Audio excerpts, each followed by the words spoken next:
C'est parti, on y va direct, les calories et les macronutriments. Les calories, c'est probablement la variable la plus importante à prendre en compte quand on veut sculpter son corps. C'est une unité de mesure d'énergie que l'on appelle kilocalories, mais pour le langage courant, on dit juste calories. Normalement, dans le langage scientifique, une kilocalorie correspond à 1000 calories, mais pour la simplicité de ce programme, on utilisera le terme de calories pour désigner 1 kilocalorie. Cette énergie permet le bon déroulement des fonctions de l'organisme, par exemple la croissance et le renouvellement des cellules, la digestion, l'absorption des aliments, le travail musculaire, cardiaque ou respiratoire.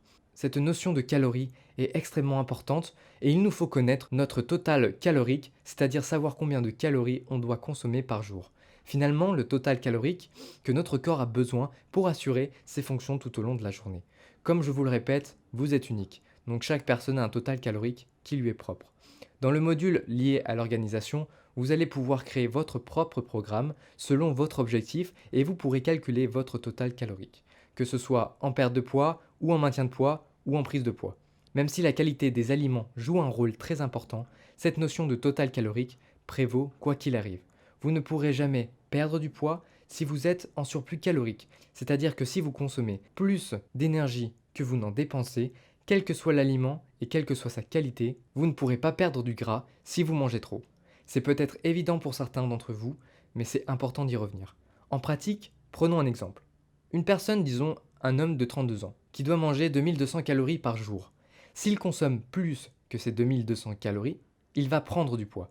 S'il consomme moins de 2200 calories, il va perdre du poids. C'est aussi simple que ça, mais évidemment, vous me voyez venir, même si la compréhension des calories est simple, dans la pratique, il ne suffit pas juste de faire un déficit calorique, c'est-à-dire de consommer moins d'énergie que ce que l'on dépense, donc moins que votre total calorique journalier pour perdre du poids durablement. Il y a d'autres facteurs qui rentrent en compte et on va y venir au fur et à mesure dans les modules qui vont venir. C'est pourquoi dans la première vidéo, on a parlé de la vraie pyramide de la nutrition.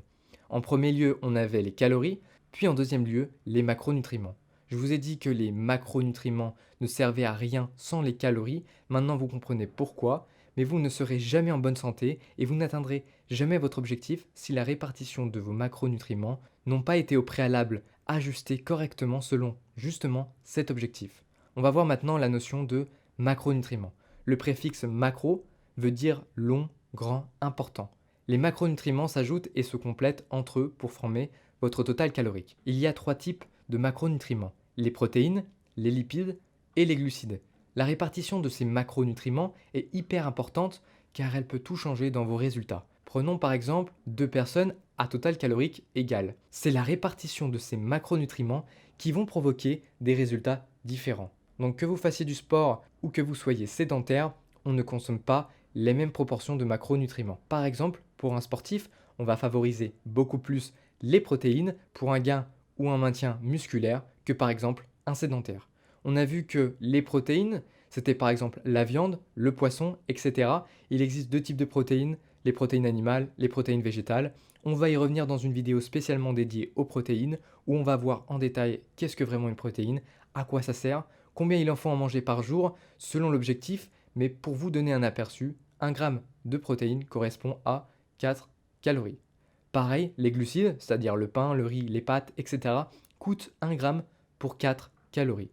Enfin, les lipides, que l'on associe au beurre, aux noix, aux amandes, à l'huile d'olive, correspondent à 9 calories. Les lipides sont donc beaucoup plus caloriques que les protéines ou les glucides. Par contre, et on y reviendra dans la rubrique spécialement dédiée aux lipides, le corps en a besoin et le fait de manger des lipides va vous permettre d'avoir cette sensation de satiété que l'on a beaucoup moins, par exemple avec les glucides. Donc très intéressant quand on doit manger moins et quand on veut perdre du poids.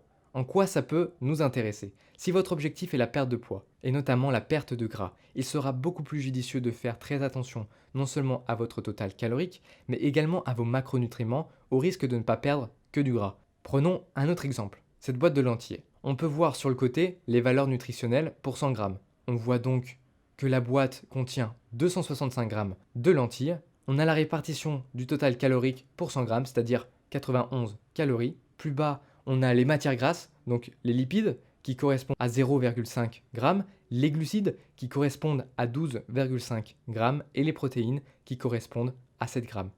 Les fibres sont plus utiles pour les micronutriments et c'est souvent gorgé d'eau. On appelle ça des calories négatives, c'est-à-dire que pour simplifier, on consomme plus de calories pour le digérer que les fibres en eux-mêmes. Mais on y reviendra dessus dans la rubrique correspondante. Si on fait un total de tous les macronutriments, pour 100 grammes, on obtient en lipides 0,5 g fois les 9 calories, comme on a vu au-dessus, on obtient 4,5 calories. En glucides, 12,5 g fois 4 calories est égal à 50 calories.